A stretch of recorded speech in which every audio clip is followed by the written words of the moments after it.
नमस्कार. मी भाऊ तोरसेकर. तुम्ही बघत आहात प्रतिपक्ष. मित्रांनो, गेले 2 दिवस वेगवेगळ्या वाहिन्यांवर, युट्यूबर्सवर, मुंबई तक असेल, लोकमत असेल, एक चर्चा ऐकली किंवा बातम्यांचाही काही तुकडे ऐकले की सुप्रीम कोर्टामध्ये परत एकदा उबाठा शिवसेनेची जी केस पडून आहे, पक्षाचं नाव आणि चिन्ह शिंदेना निवडणूक आयोगाने दिलं, तो आपल्यावर अन्याय आहे म्हणत उद्धव ठाकरे आणि त्यांच्या पक्षाने जो सुप्रीम कोर्टामध्ये दावा केलेला आहे, त्याची जी सुनावणी आहे, ती सुनावणी परत एकदा जुलैपर्यंत पुढे ढकलली गेली. याविषयीच्या बातम्या, डिबेट मी ऐकत होतो आणि मला सगळ्यात हसू एवढ्यासाठी आलं की जे माझ्यासारखा एक सामान्य पत्रकार, एखादा शिलेदार प्रतिपक्ष वरून गेली 2-2.5 वर्ष ठोठो बोंबलतोय की या एक केसला काडीचाही अर्थ नाही, त्यातून काहीही निष्पन्न होणार नाही,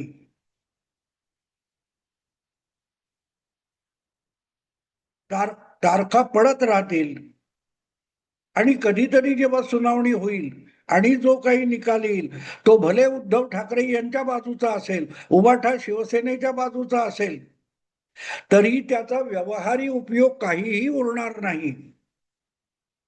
हे मी 2-2.5 वर्षापासून सांगतोय. गेल्या विधानसभा निवडणुकीच्या आधीपासून सांगतोय.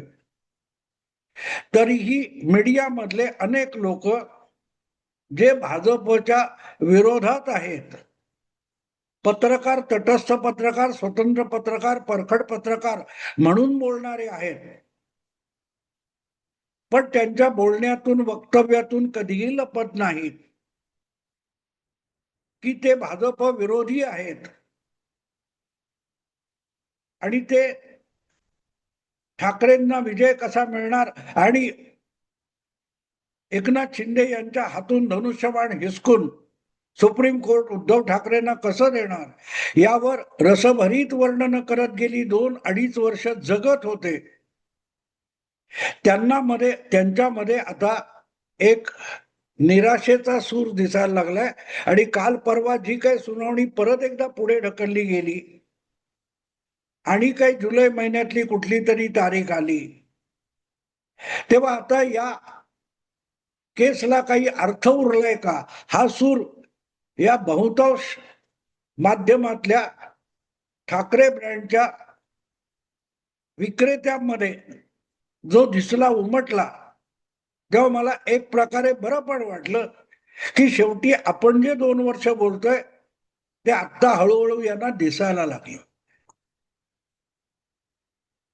कारण आता ठाकरे यांनी सुद्धा ते स्वीकारलेले, उद्धव ठाकरे यांनी सुद्धा ते स्वीकारलेले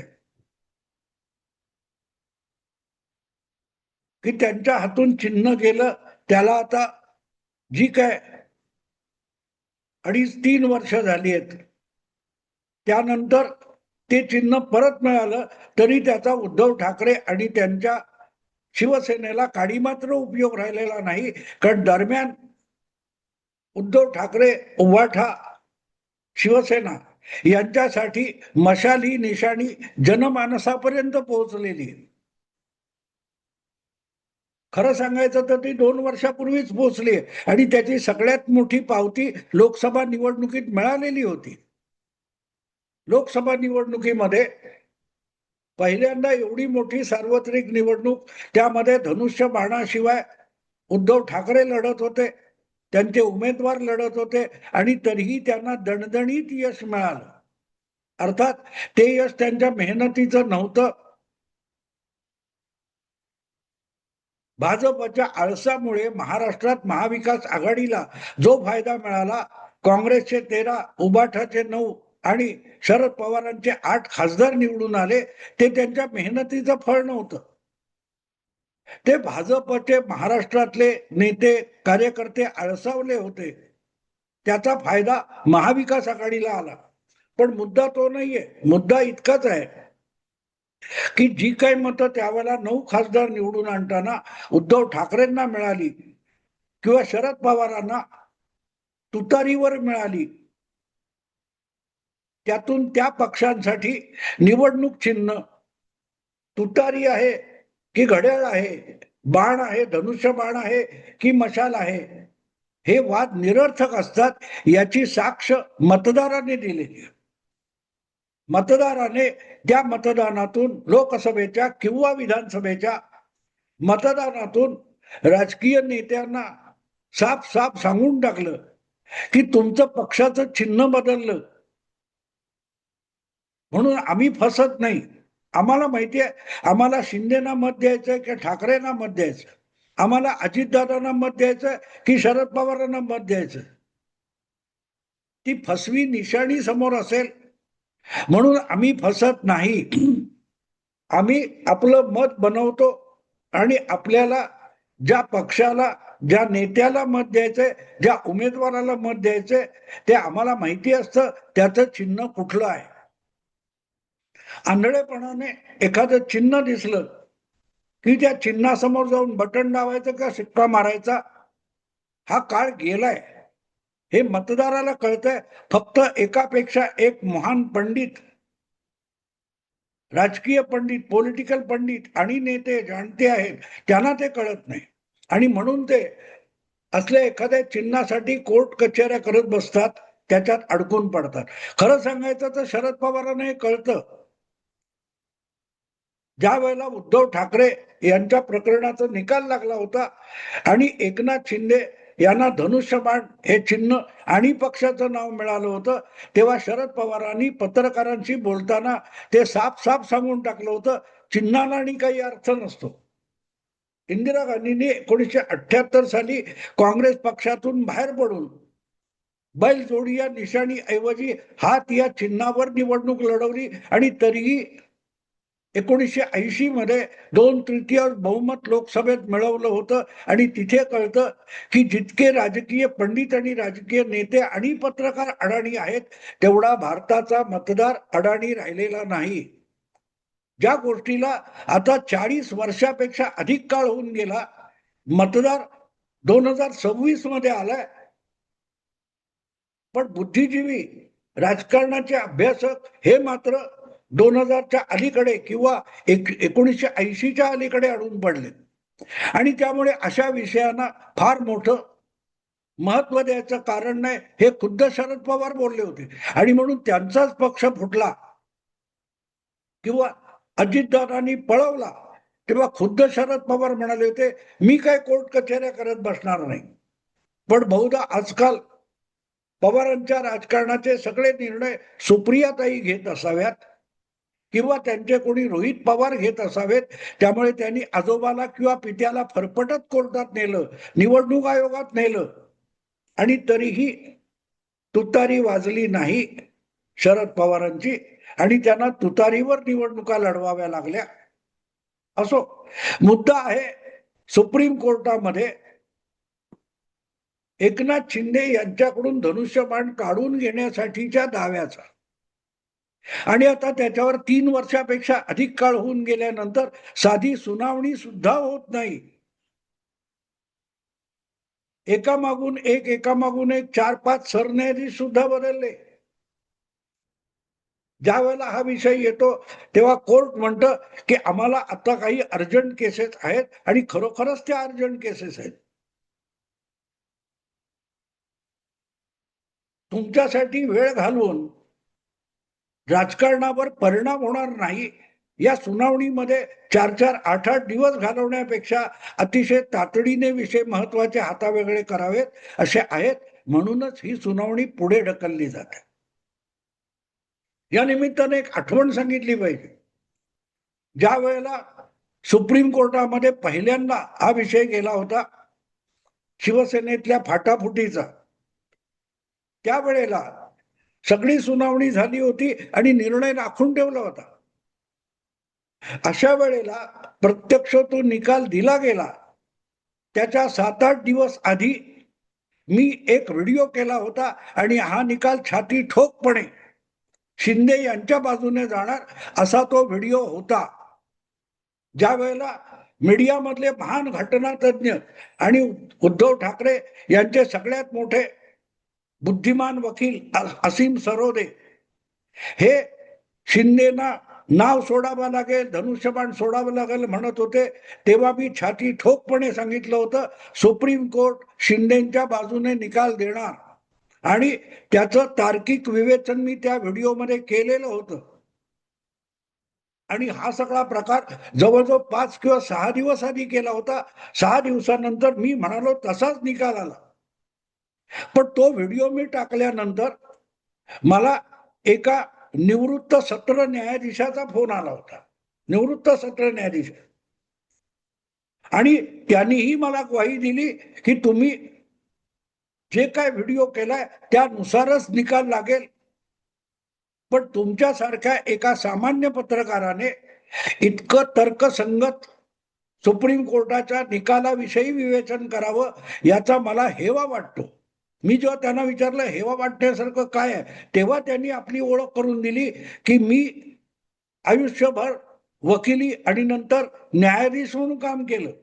आज जे न्यायाधीशांचं प्रशिक्षण चालतं तिथे मी व्हिजिटिंग प्रोफेसर आहे.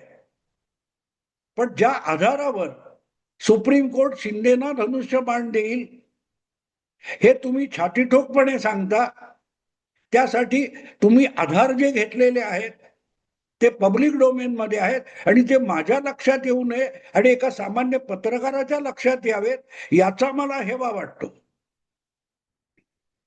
आणि खरंच 6-5 दिवसानंतर तो निकाल लागला. तो एकनाथ शिंदेच्या बाजूने लागला आणि याचं कारण मी परत एकदा तुम्हाला सांगतो की ते कारण सगळ्यांना माहिती होतं, पण ते कारण समजलं पाहिजे. तुमच्या समोर पुरावा असून उपयोग नाही. तो तुम्हाला पुरावा समजण्याची बुद्धी, अक्कल आणि डोळे तुमच्याकडे असले पाहिजेत. नाही तर पुरावा समोर असतो. मी अनेकदा उदाहरण देतो, उकिरड्यासमोर उभं राहायचं आणि दुर्गंधीचा पुरावा मागायचा, याला मूर्खपणा म्हणतात, बुद्धिवाद म्हणत नाहीत. कारण दुर्गंधी दिसत नसते डोळ्यात, पण असते. ती अनुभवावी लागते. त्यासाठी तुमच्याकडे नाक असावं लागतं.